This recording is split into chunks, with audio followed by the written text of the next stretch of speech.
नमस्कार। भगवत गीता पर हमारी चर्चा में आपका स्वागत है। आज हम अध्याय 13 पर ध्यान केंद्रित कर रहे हैं, प्रकृति, भोक्ता और चेतना। अर्जुन का एक बहुत ही मौलिक प्रश्न है यहाँ कि ये प्रकृति क्या है, पुरुष मतलब भोक्ता कौन है, क्षेत्र और क्षेत्रज्ञ क्या है, ज्ञान और वो जानने योग्य चीज, ये सब क्या है। जी बिल्कुल। और भगवान कृष्ण इसका बहुत सुंदर और स्पष्ट उत्तर देते हैं। वो कहते हैं कि देखो, ये जो शरीर है ना, इसी को क्षेत्र कहा गया है। क्षेत्र मतलब जैसे कोई कार्य क्षेत्र, कर्म भूमि। हाँ बिल्कुल, कर्म करने का मैदान एक तरह से। और जो इस शरीर को जानता है, जो इसके भीतर रहकर इसे अनुभव करता है, वो है क्षेत्रज्ञ, क्षेत्र का ज्ञाता। अच्छा। और सबसे अहम बात, कृष्ण कहते हैं कि देखो, सभी शरीरों में, सभी क्षेत्रों में ज्ञाता मैं ही हूं।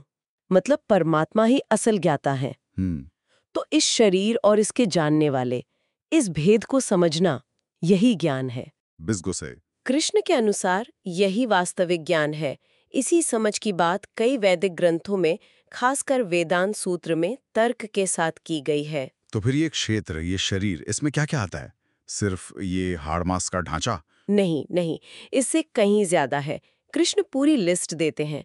5 महाभूत, पृथ्वी, जल, अग्नि, वायु, आकाश, फिर अहंकार, बुद्धि और वो प्रकृति का अव्यक्त रूप। अच्छा, और इंद्रियां भी? हाँ, 10 इंद्रियां और मन। फिर इंद्रियों के विषय, रूप, रस, गंध, स्पर्श, शब्द, और तो और हमारी भावनाएं भी, इच्छा, द्वेष, सुख, दुख, ये सब क्षेत्र का ही हिस्सा हैं। और चेतना, दृढ़ता, ये भी? जी हाँ, चेतना, जिसे जीवन का लक्षण कहा है, और दृढ़ता भी, ये सब मिलकर बनाते हैं कर्म का क्षेत्र और उसकी सारी गतिविधियां। ये तो काफी व्यापक है। अब आते हैं ज्ञान पर।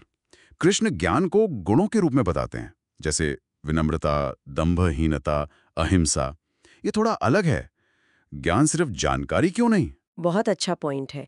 देखिए, कृष्ण के लिए ज्ञान सिर्फ दिमागी कसरत नहीं है, ये जीने का, होने का एक तरीका है।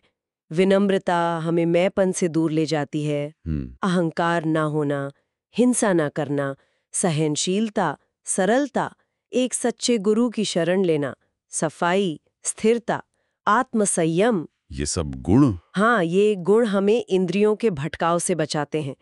इंद्रिय तृप्ति की चीजों से अनासक्ति, झूठे अहंकार का ना होना, जन्म, मृत्यु, बुढ़ापा, बीमारी के दुखों को समझना। अच्छा। और संभाव रखना, निरंतर भक्ति, ये सब ज्ञान है। जी। कृष्ण कहते हैं कि ये सब तो ज्ञान है, और जो इसके अलावा है वो सब अज्ञान, क्योंकि ये गुण हमें तैयार करते हैं उस असली चीज को जानने के लिए। वो असली चीज, ज्ञेय, जिसे जानना है, वो क्या है? वो है ब्रह्म, परमात्मा।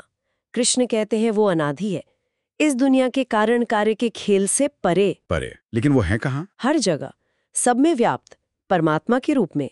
वो सारी इंद्रियों के मूल स्रोत है, पर खुद इंद्रियों से रहित है। सोचिए जरा।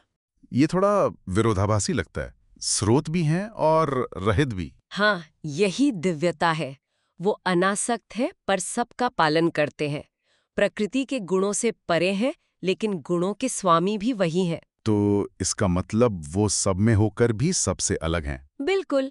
जैसे लगता है कि वो हर जीव में बटे हुए हैं, पर असल में वो एक ही हैं, अविभाज्य।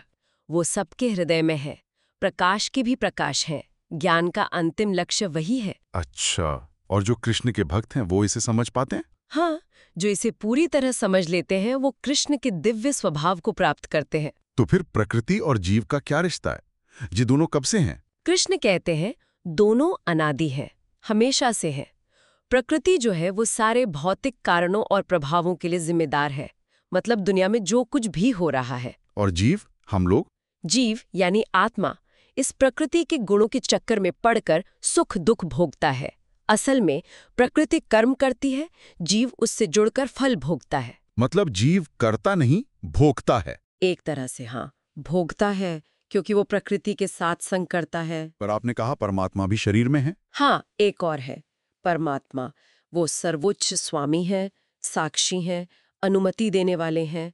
वो जीव के साथ ही हैं, पर उसके सुख दुख से बिल्कुल परे, निर्लिप्त। अच्छा, तो जो व्यक्ति इस पूरे सिस्टम को समझ ले, प्रकृति, जीव, परमात्मा का ये खेल, हाँ, जो प्रकृति, जीव और गुणों की इस इंटरेक्शन को समझ लेता है, वो मुक्त हो जाता है, फिर चाहे वो इस जीवन में कुछ भी कर रहा हो। और इस परमात्मा को जानने के तरीके? कई तरीके हैं। ध्यान से जान सकते हैं, ज्ञान के अभ्यास से, मतलब ये सब समझकर, या फिर निष्काम कर्म योग से। और अगर कोई खुद न समझ पाए? तो भी रास्ता है।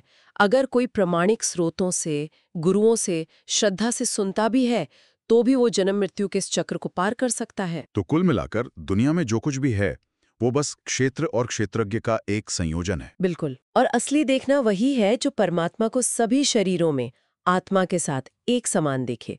ये समझे कि ना आत्मा मरती है, ना परमात्मा।